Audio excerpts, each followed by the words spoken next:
ఇదిగోండి బీప్ పిండి వడియాలు పట్టబోతున్నానండి. ఒక లోట పిండి తీసుకున్నానండి. ఇదే లోటాతో 8 వాటర్ పోసుకోవాలండి.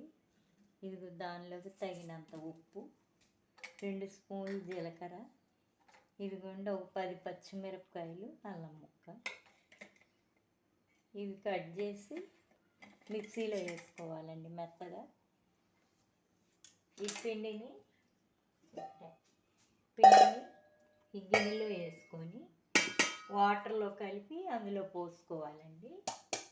ఇట్లా ఇదిగోండి వాటర్, దీంతో 8 పోసుకోవాలండి వాటర్.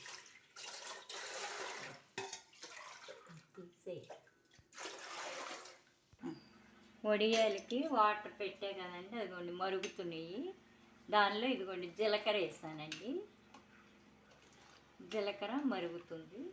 ఇది అల్లం, చిన్నుల్లిపాయ, అల్లం, పచ్చిమిరపకాయలు పేస్ట్ వేసుకోవాలి మరిగేటప్పుడు.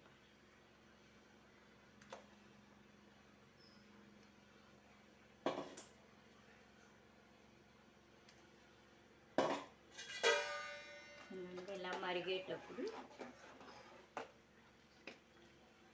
ఇంకా కొంచెం బాగా తెరిలేటప్పుడు పిండి వాటర్లో కలుపుకున్నానండి. పిండి వాటర్లో కలుపుకున్నానండి. ఇలాగా ఉండలు లేకుండా ఇట్లా చక్కగా కలుపుకోవాలండి. ఇవి బాగా మళ్ళీ అది వేసే కదండి, తెరిలేటప్పుడు ఈ పిండి పోసుకుంటూ ఉండలు లేకుండా కలుపుకోవాలన్నమాట. ఇదిగోండి వాటర్ ఇలా మరిగేటప్పుడు మనం ఈ పిండి వేసేసుకోవాలి. ఇలా పోసుకుంటూ తిప్పుకుంటూ ఉండగట్టుకుంటూ చూసుకోవాలి.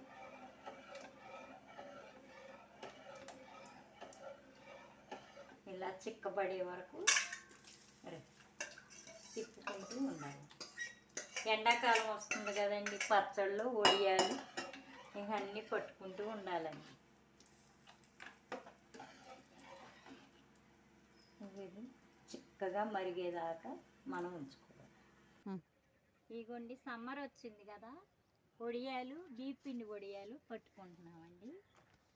ఇందాక పొయ్యి మీద చూపించాను కండి, ఇదిగో ఇలా చిక్కగా వచ్చాక ఆపేసుకొని ఇదిగోండి ఎండ వచ్చింది, ఇక వడియాలు వేసుకుంటాం. ఇటు మూలన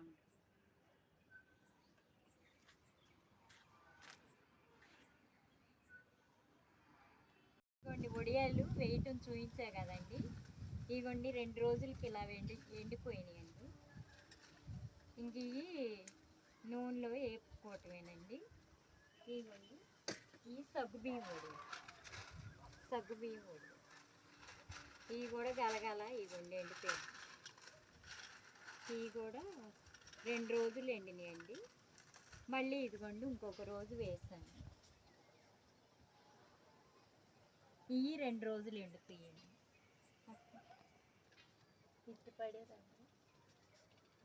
వడియాలు ఎండిపోయినాయి కదా, వేపుతున్నానండి. ఈరోజు పప్పుచారు చేసాము, అందుకని వేయిస్తున్నానండి. ఇదిగోండి ఇలా వస్తాయండి బీప్ పిండి వడియాలు.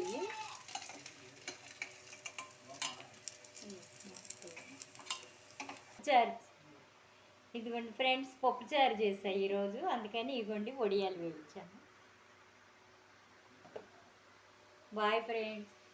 ఈ వీడియో కనుక నచ్చినట్టయితే లైక్ చేయండి, షేర్ చేయండి, సబ్స్క్రైబ్ చేయండి.